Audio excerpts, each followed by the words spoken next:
Welcome back everyone, and it's time to go balls deep. I just watched the new Boruto episode, and as you can see, this episode was flames. Just look at all this fire. The animation was 10 out of 10. This episode wasn't boring at all. No, there isn't a gun to my head. No one isn't threatening me.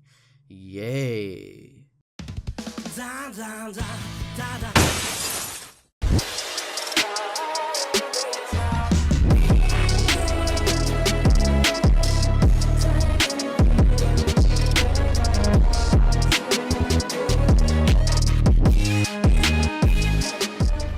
As most would know by now, Boruto's anime is covering the Kara arc, where it links back to the manga and how Isshiki Otsutsuki has garnered influence within the nations to create this technological centric culture that led to a perfect vessel that is Kawaki. You must be wondering, why would we give this anime another chance? It's not that great compared to the manga. Well, the arc features an original inner Kara member known as DEEPA, who looks like a clown just like the people who call the manga trash. Victor is also included, who is the CEO of a medical company that's trying to create new equipment for the victims of war and progressing medicine in general. He brings up a point about Naruto's arm, which I'll talk about later on in the video, but yeah, Victor was bodied in 2 seconds flat.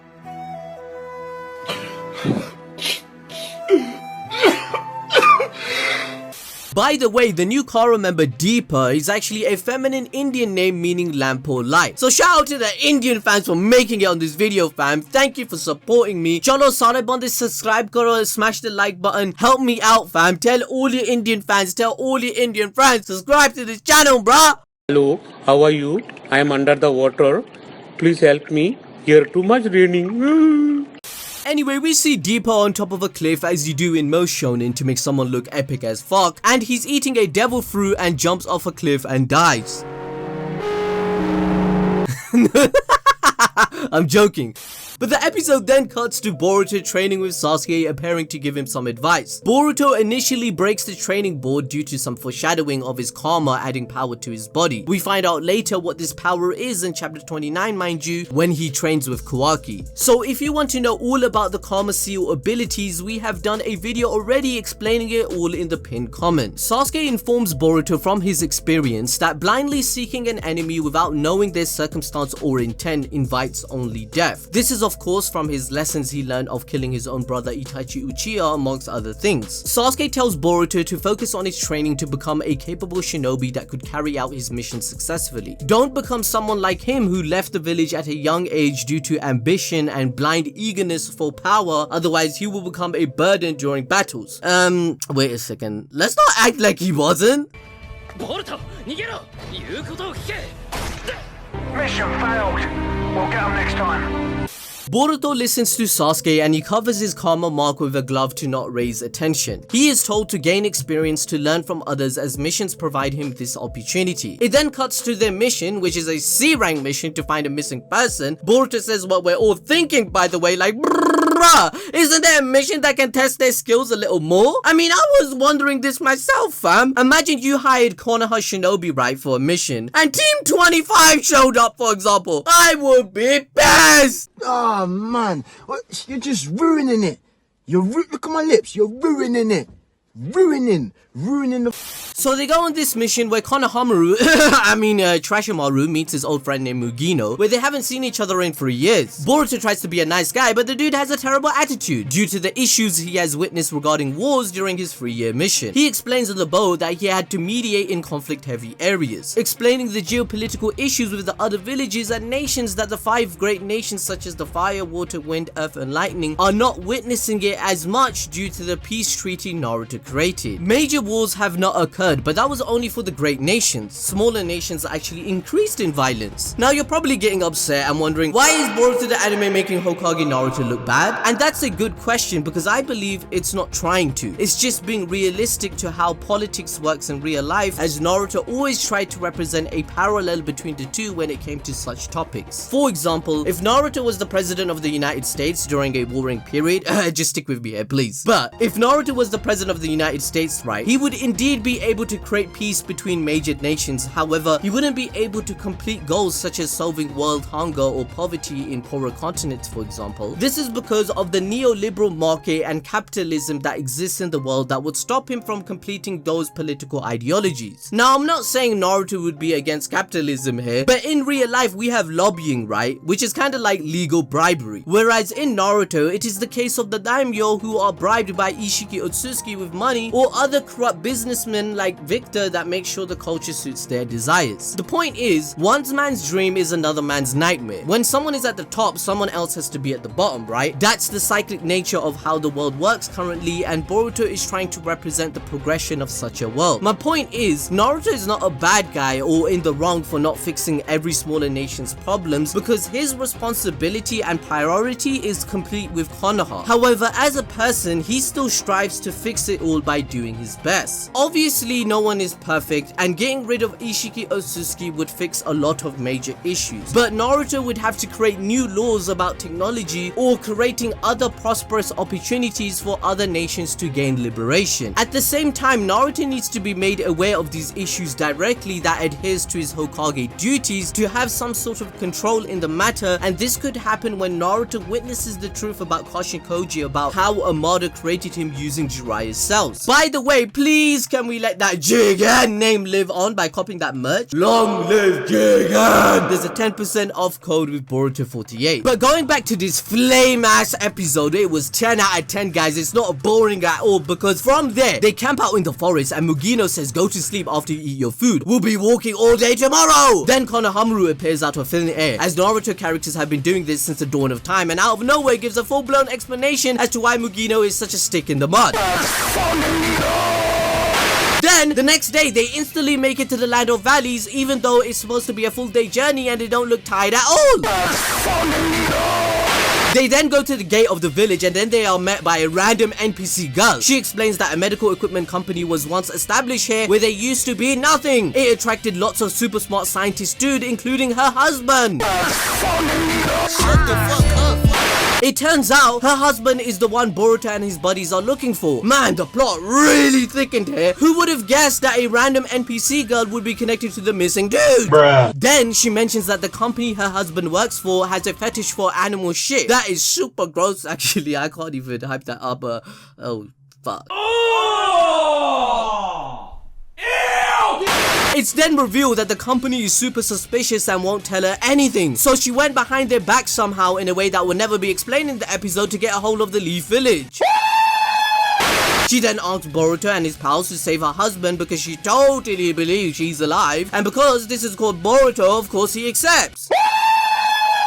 Suddenly, they get to the company building and talks to this bitch-ass receptionist who is clearly hiding something and doesn't even try to hide that she's hiding it. Somehow, through the power of plot, Shinobi are not even acting like Shinobi. Remember how Shinobi would hide, sneak, and actually do ninja shit? Not in Boruto, fam! Bruh. However, Mitsuki is here to save the day. Mitsuki gets a snake to gather information without anyone noticing, not even his teammates. We also see that Victor, the car member we didn't even get 2 seconds of to care about in the manga, is the president of the company. Because we straight up can't get manga content, yeah! So we gotta learn more about him, fam!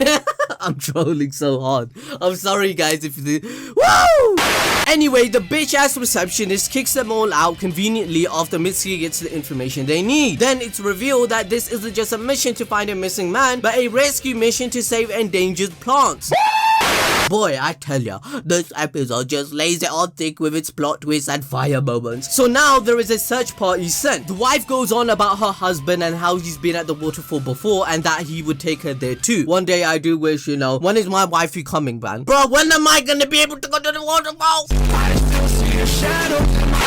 As they are discussing this and are about to leave for this beautiful, fantastic waterfall, which by the way is going to take them a day and a half to reach, there is a hidden guy up on the trees watching all this play out. So they finally reach the waterfall in seconds, by the way, like they just use instant transmission or something, forget the plot, right? Konohamaru and the cooler Jonin start looking around the waterfall. As all of them are running through the trees, Mitsuki notices that there is another group that's on the move near them. And what do we know? Once again, Mitsuki has to tell Konohamaru, the trash supposed Hokage that the fanbase wants to become Hokage, and I don't know why. This guy's absolute trash. Why do you want him to be Hokage? That's like asking for Isshiki to destroy the whole village for free. I don't know, I'm just saying. How does Naruto's childhood rival end up this trash? There are 5 or 6 ninjas trailing them, and they surround the team so that they are forced to drop down on the ground. And a bunch of dudes with scientific ninja tools show up, and Konohamaru the genius, he asks them what do they want with us. Then Victor shows up and tells his men to stand down. Good thing he did, because Mugino would have had to add another point to the, you know, how many times I saved Konohamaru list, because Konohamaru admitted that this guy saved his life multiple times. Sasuke has 2. How many times is Konohamaru's trash? I don't know how many more times I need to say, and I don't really like this. I'm just saying, man. I'm just saying, guys, please. You guys to admit it, please. Know your fucking place, trash. Anyway, as I have said many times in our other Boruto videos, something that is perpetuated all the time is the scientific ninja tools, and all these gods have them. We know that Konoha is still unsure about their use, but that doesn't stop people like Victor who own massive corporations to use these tools, as they are so much more efficient and powerful. If you want a deeper dive into the tools, then go check out our last Boruto episode review where we talk about the economical aspects of having such tools. Another key thing the tools tell us is that there is an underground market for these tools, and most likely Jigen controls it. Victor further expands on his thinking and philosophy, stating that he wants his medical technology to make a difference in people's lives. The researcher who got lost was doing research on lost body parts. Boruto says that his father has an artificial arm too. Victor replies saying not everyone can afford to get such arms like Naruto. Naruto got a big ass health insurance compared to other people. He is the reason everyone is still breathing, so of course he gets a new arm. But your everyday person cannot have such a luxury. We can even see this in the real world, where if you are a rich person, you probably can buy a new kidney, new heart, new anything, new limb, new dick. What the fuck? Anyway, what I'm trying to say, if you're an average person like in the Naruto universe and in real life, your health insurance totally works different, and this is what is constantly highlighted in this arc, like the researcher's wife or the red-haired dude in the last episode that Sasuke had to deal with, as it's impossible for these deprived areas and these impoverished people that need some light, and Kara's giving them this light, right? Victor declares that he wants to create regenerative technology that anyone can have access to. He further elaborates on this, saying that this technique is using one's own DNA to regenerate a lost limb. He wants to extend human life basically, and this may be his wish that he wanted to be granted from Isshiki Otsutsuki before he died. And to be honest, in my point of view, Amado had already accomplished this with Kashin Koji and Delta and Boro, as they all have regenerative powers through their core, and Kawaki also grew a new arm after Sasuke cut it off in the latest Boruto chapter. Furthermore, we also know this is possible through Orochimaru with doing his experiments, and you guessed it, this episode and this dude is about Hashirama cells next week. As you guessed it, Hashirama cells here, Hashirama cells there, Hashirama cells everywhere, bitch. It's like there's not one Naruto or Boruto arc where there's no Hashirama cells. This guy can't die in peace, fam. At this point, there should be a character page on the wiki for Hashirama cell chant, fam. Hey yo, what the fuck? Victor and our team decide to work together in finding this lost dude, and they do. They venture into the cave and find him with his Hashirama cells going nuts. It was a pretty decent episode with a lot of exposition, and I would say a bit too much exposition. It was 20 minutes of exposition. I really enjoyed the lore, but I think it needed some entertainment, a bit of fights. It was just not an entertaining episode. I give it a 5 to 6 out of 10. This arc hasn't fallen flat yet, guys. We just have to wait for it to develop even more. If you don't want to watch the Boruto anime, just watch us on a weekly basis. Make sure to smash the notification button if you don't want to watch the episodes and you just want our reviews and analysis. Anyway guys, thank you for joining me as always to go balls deep, and I'll see you guys next time.